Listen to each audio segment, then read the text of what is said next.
नमस्कार दोस्तों, आपका स्वागत है विजडम इंग्लिश गुरु चैनल पर। सो गाइज, आज हम बात करने वाले हैं कि इंग्लिश को सीखने से पहले हमें क्या क्या तैयारी करनी चाहिए। क्लियर। सबसे पहले तो मैं ये बताना चाहूँगा आपको, सबसे पहला हमारा जो टूल होने वाला है, सबसे पहला जो हथियार होने वाला है वो है हमारा माइंड। हमें अपने माइंड को इस तरीके से ट्रेन करना होगा या तैयार करना होगा कि हम उस चीज़ को भूल जाएं कि इंग्लिश कठिन है। इंग्लिश बिल्कुल भी कठिन नहीं है, इंग्लिश बहुत ही आसान लैंग्वेज है अगर आपका नजरिया उसके लिए बदल जाता है तो। हमारा नजरिया अगर देखा जाए, बेसिकली हमारे माइंड में एक चीज रहती है जो कि हमारे लोगों के द्वारा या हमारे स्कूल्स में, हमारे घर में ऐसा एनवायरनमेंट नहीं होता है जहां पर हम इंग्लिश बोल पाए या इंग्लिश के वर्ड्स हमें ज्यादा से ज्यादा मिले। क्लियर। सो इसके लिए हमें करना क्या है कि सबसे पहले अपने माइंड से एक चीज को हटा देना है कि इंग्लिश कठिन है। इंग्लिश बिल्कुल भी कठिन नहीं है। क्लियर। इसमें हमें टूल्स की आवश्यकता होती है। अब सबसे पहला टूल क्या हो सकता है, सोचिए आप। चलिए मैं बताता हूं आपको। पहला टूल है, हमारे पास बेसिक वोकैब का होना बहुत जरूरी है। अब बेसिक वोकैब का मतलब आपने देखा होगा वर्ड मीनिंग्स, जैसे सेब है, एप्पल। अब इस बारे में मैं ज्यादा नहीं बताऊंगा अभी। क्लियर। सो आगे देखते हैं हम कि हमारे पास और क्या क्या टूल्स हमें इसके लिए चाहिए होते हैं। पहला टूल हमारा है वर्ड मीनिंग्स हमारे पास होनी चाहिए। क्लियर।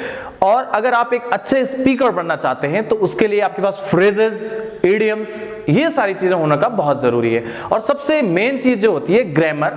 ग्रामर बहुत ही इंपॉर्टेंट पार्ट है। बहुत सारी जगहों पे कहा जाता है कि ग्रामर इतने मायने नहीं रखते। जी नहीं, मैं ये नहीं मानता, क्योंकि अगर आप किसी भी भाषा को बिल्कुल सही तरीके से नहीं बोल रहे हैं तो वो गलत है। जो गलत है तो गलत है। क्लियर। तो हमें उसे सही करने के लिए क्या करना होगा, आपके लिए हम लेके आ रहे हैं पूरा एक ऐसा पैकेज जिसके अंदर आपको word meanings, basic word meanings, advance word meanings, clear, जिन्हें एडवांस वोकैब कहते हैं, फ्रेजेस होंगे, उसमें आइडियम्स होंगे, और साथ ही कई वोकैब्स ऐसी होती हैं जिनकी मीनिंग्स अलग अलग मीनिंग होती है। जैसे एक हम हिंदी में जैसे शादी बोलते हैं, इंग्लिश में मैरिज कहा जाता है, जैसा आप सभी जानते हैं। क्लियर। बट क्या आपको पता है कि मैरिज का advance word tie the not है, गेट हिच है। क्लियर। सो बहुत सारी जगहों पे बहुत सारे लोग जो स्पीकर्स होते हैं, अच्छे स्पीकर्स होते हैं, वो एडवांस वोकैबुलरीज का यूज करते हैं, तो वहां पे हमें वो चीज समझ नहीं आती है। तो इसके लिए क्या करना होगा, हमें ध्यान देना होगा कि हमारे पास वोकैब्स की कमी तो नहीं है। हमें अपनी वोकैब जितनी ज्यादा हम बढ़ा सकते हैं तभी हम सामने वाले की बात समझ पाएंगे। क्लियर। जब समझ पाएंगे तो तभी हम उसको बोलने का भी प्रयास करेंगे।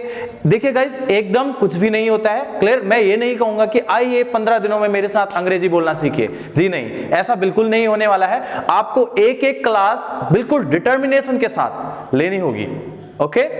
सो गाइस, तैयार हो जाइए। हम आपके लिए लेके आने वाले हैं छोटी छोटी क्लिप्स में हर फॉर्मूले को, जैसे कि डू, डस का यूज कैसे होता है, डिड का यूज कैसे किया जाता है, विल का यूज कैसे किया जाता है। बहुत बार हम कंफ्यूज होते हैं, इज एम आर में कंफ्यूज हो जाते हैं, प्रेजेंट कंटिन्यूअस इसे कहते हैं। क्लियर। सो इसमें हमें करना क्या है, हमें एक एक वीडियोस पे आपको आपकी समस्याओं का हल लेकर हम आएंगे, और आप हमें कमेंट्स में पूछ सकते हैं जहां पर दिक्कत आती है। बिल्कुल हमारी टीम हर समय आपकी मदद के लिए तैयार है।